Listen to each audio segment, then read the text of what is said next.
Hello, everybody. Welcome back to Cocktails and Rocktails with me, your most notorious groupie, Allison Rouse, author of We've Got Tonight, The Life and Times of a Notorious Groupie, me, and these other little books right here. Go check them out. But I have some plans for these other little side books, you guys. And buy the cheap little ebooks because, you guys, I only get paid half a penny a page. They're 10. I don't even make 5 cents if you just read them for free. So just buy them. Support the channel. Support the groupie lifestyle. No, I'm just kidding.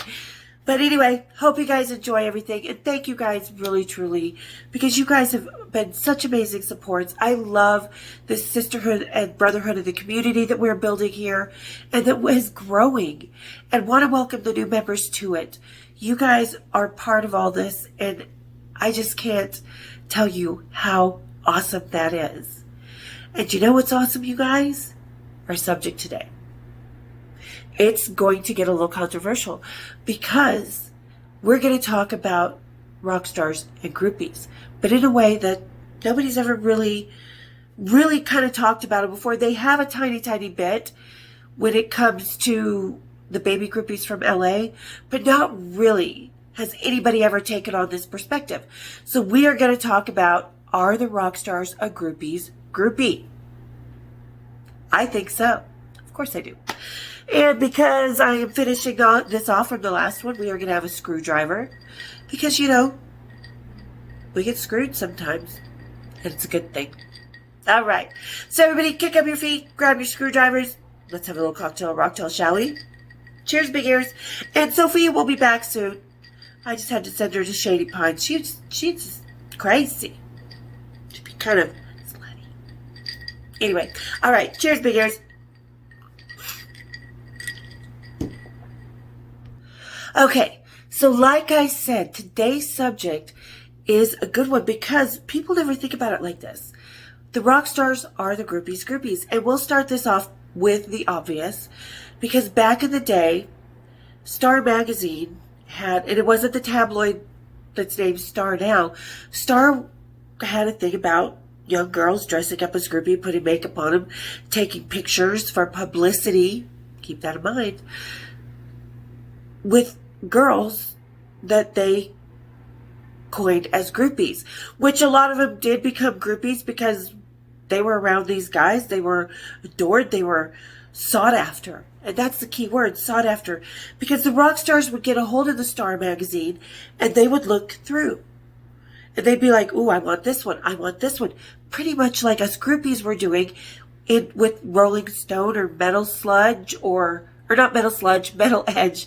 Metal Sludge used to be a really cool site where a bunch of us actual groupies would go on and talk, but then it kind of just got ridiculous and comedic, so we all just sort of dropped off the board. The wives had nothing to do with it, okay? The wives of the rockers had nothing to do with shutting that board down because they don't have as much power as that. It was us groupies who were on there that were just really bored of it. But anyway, so these rockers, you know, like I said, we would go through the magazine and be like, oh, I want him. I want him. Well, those rockers were doing the same thing in the 70s. Absolutely. With Lori Maddox, with Sable Starr, with Queenie, with Coral, Sable's sister, and, you know, that whole crowd. What's her name that I just did on? Morgana. I don't know if she was in the magazines. I think she was. But anyway, so that would, the rockers would like, look at these women, fantasize about them, and think about them until they got to their town and they were able to meet them. Because either they would show up or it would be arranged at Rodney Bingenheimer's. And, you know, as it turned to the 80s, things kind of changed. We didn't have those magazines. None of us were out there trying to get attention that way. But in the 80s, it was more word of mouth. And a lot of words of mouth, like Chris Holmes says in the movie, Decline of Western Civilization Part 2, The Metal Years. Chris Holmes jumps in the pool and says the best girls are in Salt Lake City. That was already something that people had thought of even before I arrived on the scene. And me and my girls, the Salt Lake City Welcoming Committee, we just upheld it. So we upheld it pretty good. So, you know, they would tour with other bands and be like, oh, we're going to Salt Lake City, or cross bands in like Chicago. Like Motley Crue and Rat would cross paths and they'd be like, oh, we just came from Salt Lake City. Oh, would you go there? Look for these chicks, blah, blah, blah, blah, blah. And actually, there was a thing that was called Gmail long before the internet existed. And it was groupie mail. And the way it worked was faxing. Like other bands would, because they could get a hold of each other's information, what hotels, if they were at home, whatever.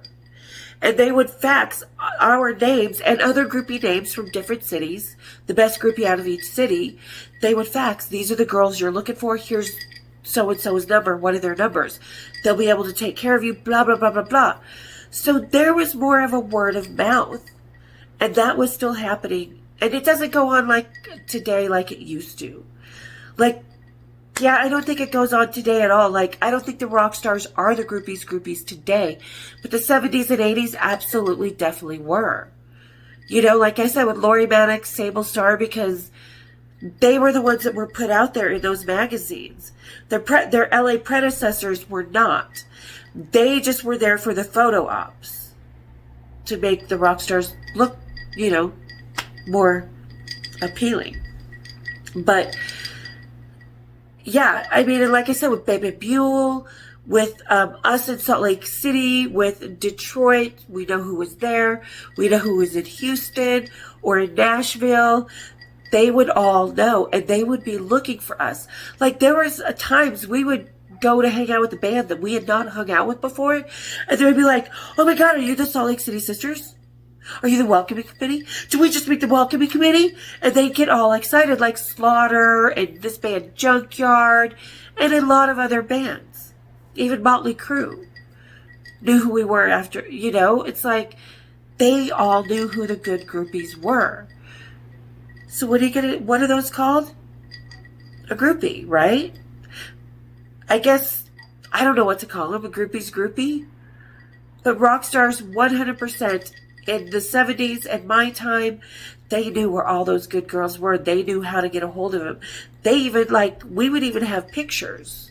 Because, we, like I said, we didn't have the Star magazine and stuff at the time. So, they would put those pictures on the fax. And they'd come out these kind of black, smudgy pictures. But they could, is that you? Is that you? Yeah, that's you. You know, and we would send it until the pictures got legible. And trust me, we sat there down behind the hotel desk with some of these rockers. Is it okay if we give these guys your number? Hell yeah. Get us out there. Wallpaper us into Groupieville. Go right ahead. So, and even the 70s rockers paid attention to who was where in the 80s. And in the 80s, let me tell you this about Salt Lake City. Rockers would take 2 or 3 days off here at a time because they wanted to spend time with the groupies here. Because we would do stuff, and a lot of the best groupies do. Like, we would go out down the Alpine Slide and then have a picnic in Deer Valley by this little lake and gazebo when a certain golden god chirped up. I wonder what the pool people are doing.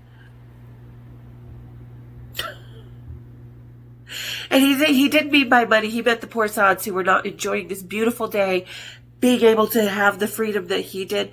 He meant it that way. Like, all these poor sods in the background doing construction have to work. So, but they knew who we were. That gold god knew who me and my friends were before we even met him. So, and like I said, this was a habit in the 70s and 80s. To direct the best groupies, to look at the magazines for when they were doing that, you know, stuff like that. Even into the 90s, when I was doing like Penthouse and Hustler and stuff, I would have rockers be like, I saw you. And I'd be like, I'm sure you did. You and a million other people. So that would be kind of, the tables were turned. And when I was doing CES and Comdex, or like I was talking about someone about, the stripper competitions that I used to do where we would become the Enter the Night show at the Stardust Hotel on the Strip in Vegas for the week, the Miss World Topless and the Entertainer of the Year. These were stripper competitions. And you bet Lemmy was one of the judges. Right after LA when Kristen and I were there and I hooked up with Lem. But he was one of the judges, Vince Neil, Nicolas Cage, all these people. So we had our own groupies because they were like sitting in front of our stage going, "Hey girl." And I'm like, okay. So again, and as a stripper, the tables were turned. Because yeah, they would see me in these magazines and realize who I was. Because a lot of the rockers I hung out with had no clue. I mean, they knew I was a stripper, but they all knew me before. So stripper wasn't the first and foremost thing that they thought about me as a woman. They just thought about me as the cool groupie Allison. They never once thought about me as a stripper. And they'd be like, "Oh, wait, that's right, you're in men's magazines and stuff." Yeah, so are the rock stars and groupies groupies? Absolutely. For about 2 decades in the period of rock and roll history, oh, they absolutely were. They wanted those women. They wanted to know why they were so awesome. They wanted to adore us and possess us and just usurp us into their world, just like we were wanting to do with the rock stars. You know, so it went both ways. So if people think groupies are so disposable and so just dismissed out of hand and not part of the rock family, you are sadly mistaken, because the rock stars were chasing us just as much as we were all chasing them. All groupies, all the good groupies. Seriously, like, they knew who we were. And it's like, even after John died, Cy, his best friend, God rest his soul, because Cy died a couple years ago. Still cry about it. But Cy even took care of me the way John expected him to when John was alive after John died. So that's the kind of, you know, world that I lived in, that my friends lived in, that other groupies lived in, that we knew that they knew who we were and we knew who they were.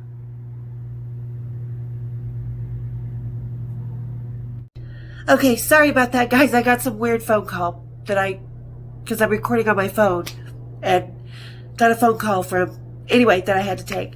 So sorry about that. But yeah, groupies and rock stars, we kind of revolve around each other.